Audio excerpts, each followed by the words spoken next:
Look closely at 17-year-old Vivienne Jolie as she steps into the harsh glare of the Hollywood spotlight. The piercing eyes, the sharply defined jawline, the quiet but commanding presence. It is exactly like looking through a time machine straight into the early 90s. She is the undeniable, living replica of her father, the global cinematic icon Brad Pitt. For years, audiences worldwide have watched this youngest daughter grow up, constantly marveling at how genetics played such a heavy, unmistakable hand in her features. She carries the very physical blueprint of one of the most famous men on the planet into every room she enters.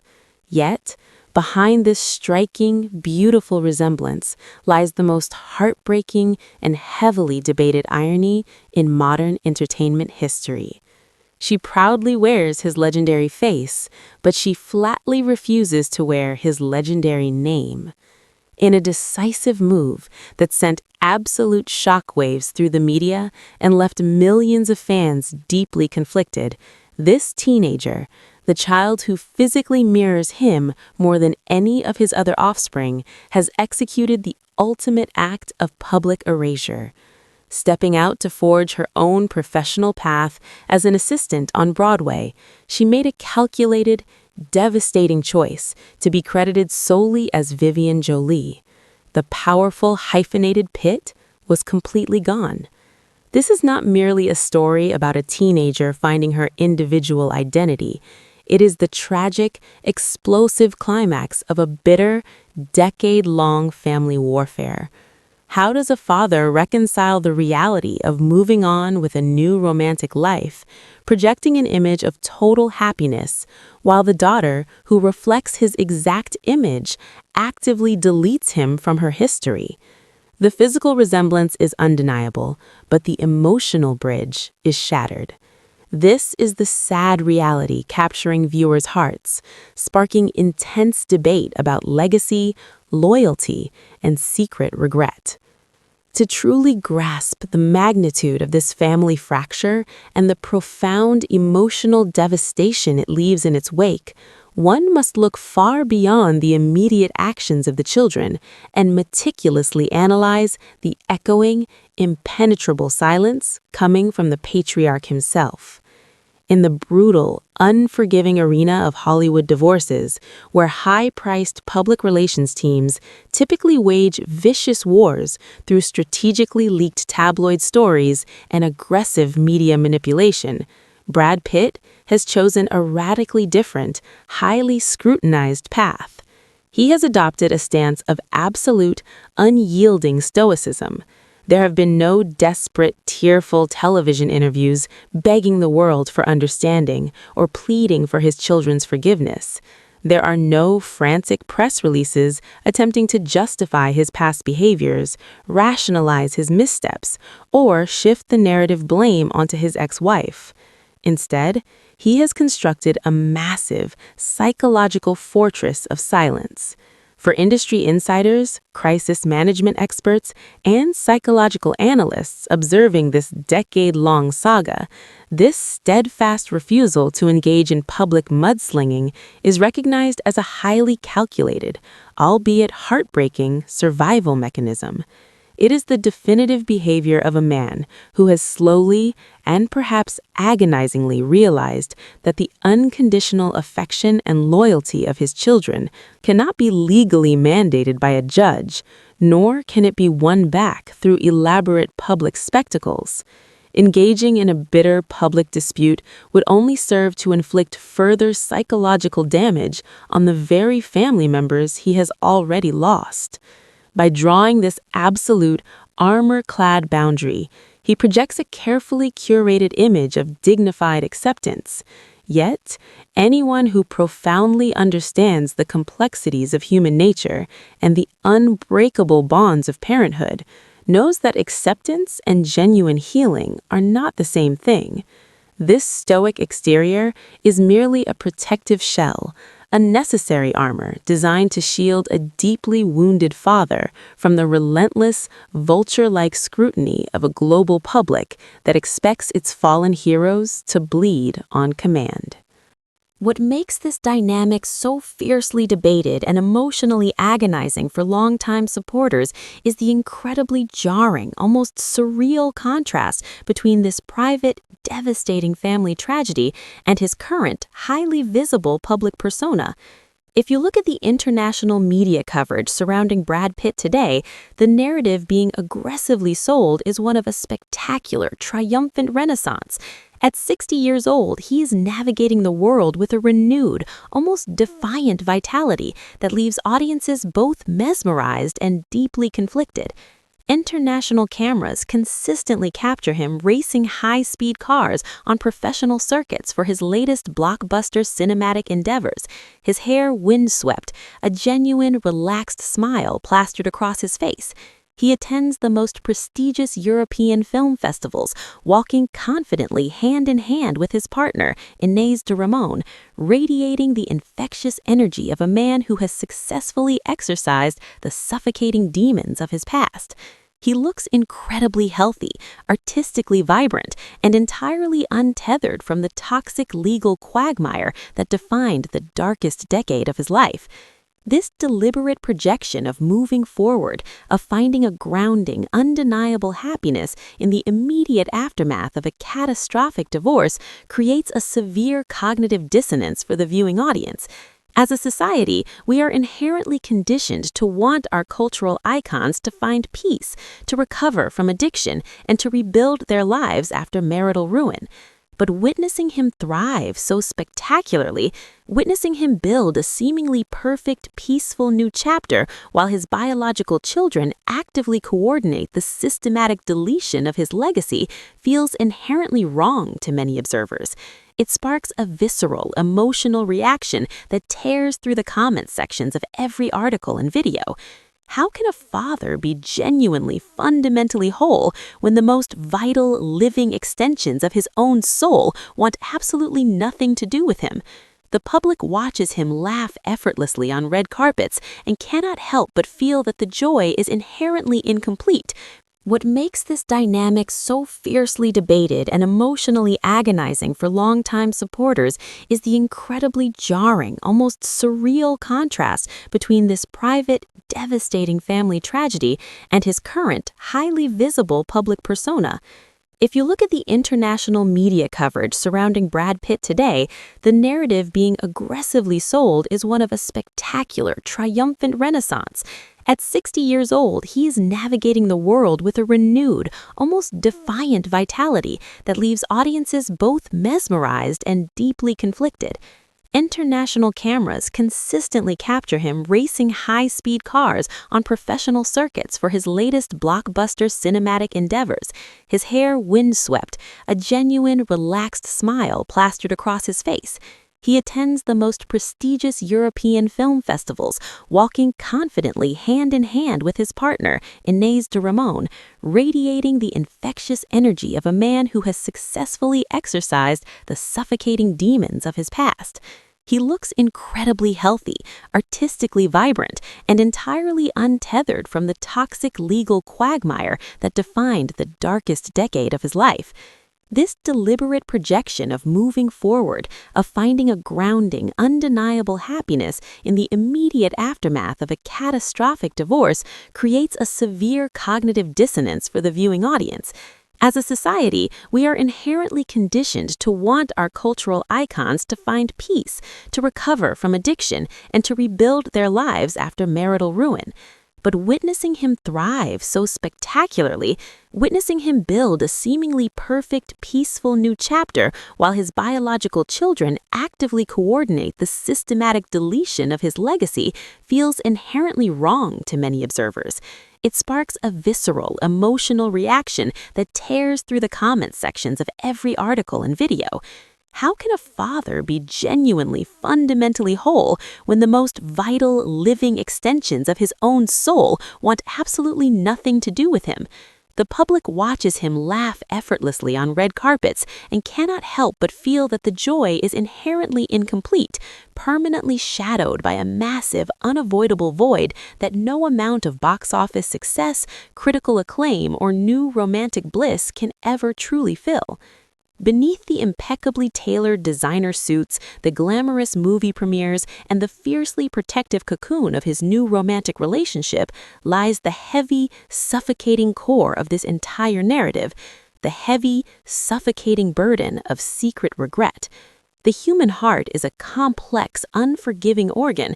It does not simply sever the profound, unconditional love for a child just because a legal document alters a surname or a court order dictates insurmountable physical distance.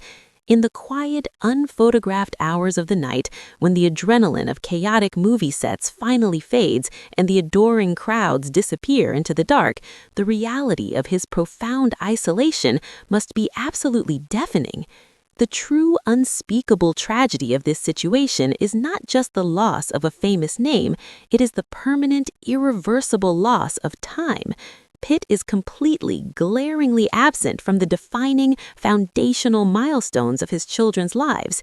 He was not there to witness the nuanced, beautiful transitions from childhood to young adulthood. He is missing the critical late-night conversations, the devastating first heartbreaks, the monumental academic triumphs, and the quiet, everyday moments of guidance that truly define the essence and privilege of fatherhood. He is relegated to the agonizing, helpless position of an exiled spectator, forced to watch his own children evolve into powerful, independent figures through the cold, detached lenses of paparazzi cameras and secondhand news reports. When he looks in the mirror and sees the exact physical features that Vivien has so strikingly inherited, the realization that his own pride, his highly publicized past mistakes, and a relentless, bitter legal warfare over estates like Chateau Miraval have culminated in this absolute, undeniable estrangement must be an incredibly bitter reality to process. The regret likely stems from the terrifying, immovable understanding that the window for meaningful reconciliation during their most formative years has permanently, securely closed. Time is the ultimate, priceless luxury that even Hollywood royalty cannot afford to buy back or negotiate. Vivien is 17, standing right on the precipice of full adulthood, and the opportunity to be her protector, her confidant, and her active father during these crucial shaping years has been lost forever. This secret regret is the invisible phantom haunting his every professional triumph and personal milestone, a constant, painful reminder of the collateral damage left in the violent wake of his failed empire. To fully comprehend the environment that fostered and ultimately solidified this estrangement, one must acknowledge the impenetrable, heavily guarded fortress constructed by Angelina Jolie. The children have not merely drifted away in a natural process of growing up. They have been entirely absorbed into a fiercely loyal, intensely protective ecosystem where their mother acts as the absolute, undisputed center of gravity. This is not a fleeting case of typical teenage rebellion, which is usually unpredictable and temporary. This is a unified, systematic, and highly coordinated movement. It is a collective severing of familial ties that speaks volumes about the narratives, the shared trauma, and the emotional conditioning that occur behind the heavily locked, highly secure doors of the Jolie compound.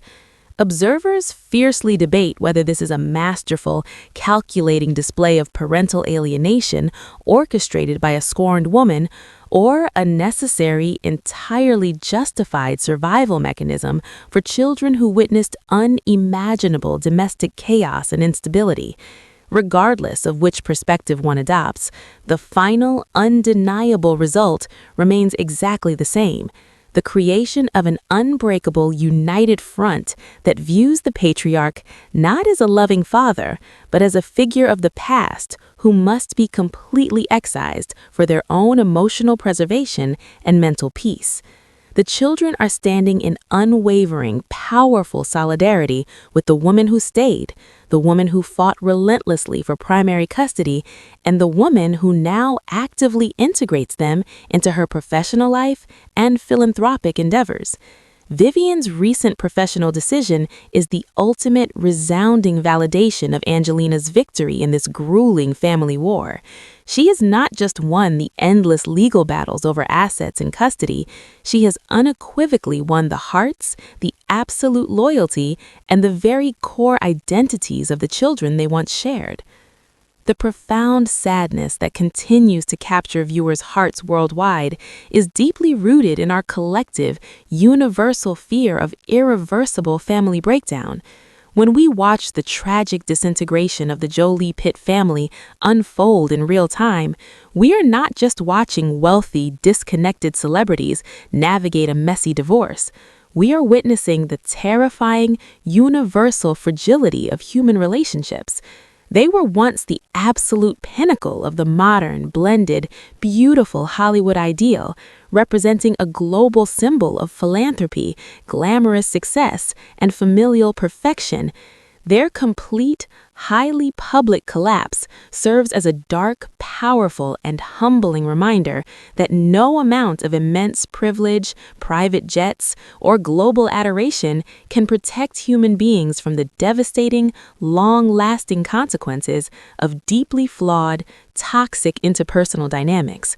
We collectively mourn the loss of what their family once represented, and we ache deeply for the fractured, complicated reality the children were ultimately forced to inherit. The emotional explosion for the audience, the reason this story continues to generate millions of views and thousands of passionate comments, lies entirely within this agonizing tension between what is currently happening and what beautifully could have been. We look at a father who appears to have finally conquered his personal demons and found the light, and we look at a daughter who is brilliantly stepping into her own immense power, and we are left with the heartbreaking, unshakable realization that they are undertaking these beautiful journeys completely and utterly apart. Yet, even within the darkest depths of this sprawling cinematic tragedy, the human spirit inherently refuses to completely abandon hope. The viewers who have invested over a decade into passionately following the complex trajectory of this family cling desperately to the fragile, lingering possibility that this estrangement is not the absolute final chapter of their story. The fascinating fact that the veteran actor has remained so disciplined and silent, refusing to retaliate, defend himself publicly, or attack his children in the press, might ironically be the very solid foundation upon which a future tentative bridge could eventually be built. If he had chosen to fight this battle in the court of public opinion, the resentment would have been permanently cemented into hatred. But his quiet dignity, whether born of legal strategy or genuine remorse, leaves a massive, metaphorical door slightly ajar. As Vivien confidently steps into full adulthood, gradually becoming free from the immediate, suffocating pressures of custody battles and relentless media warfare, there remains a desperate, beautiful hope that she might one day view the entire situation through the nuanced, deeply empathetic lens of a mature woman. Time changes perspectives, and the absolute certainties of youth often give way to the complex understandings of adulthood. Perhaps years from now, away from the flashing cameras and the rigid loyalties of her childhood home, she will recognize the profound, silent pain of a father who simply didn't know how to fix what was broken. Until that distant day comes, the legacy of this iconic family will be defined not by their blockbuster movies, but by their deep, unhealed fractures. The world will continue to watch, completely heartbroken by the current, undeniable division, endlessly haunted by the secret regrets that shadow the glamorous facades, and waiting patiently for the moment a father and daughter might finally, miraculously recognize each other again. We wait for the day they can drop the armor, step across the decades of warfare, and simply exist as family.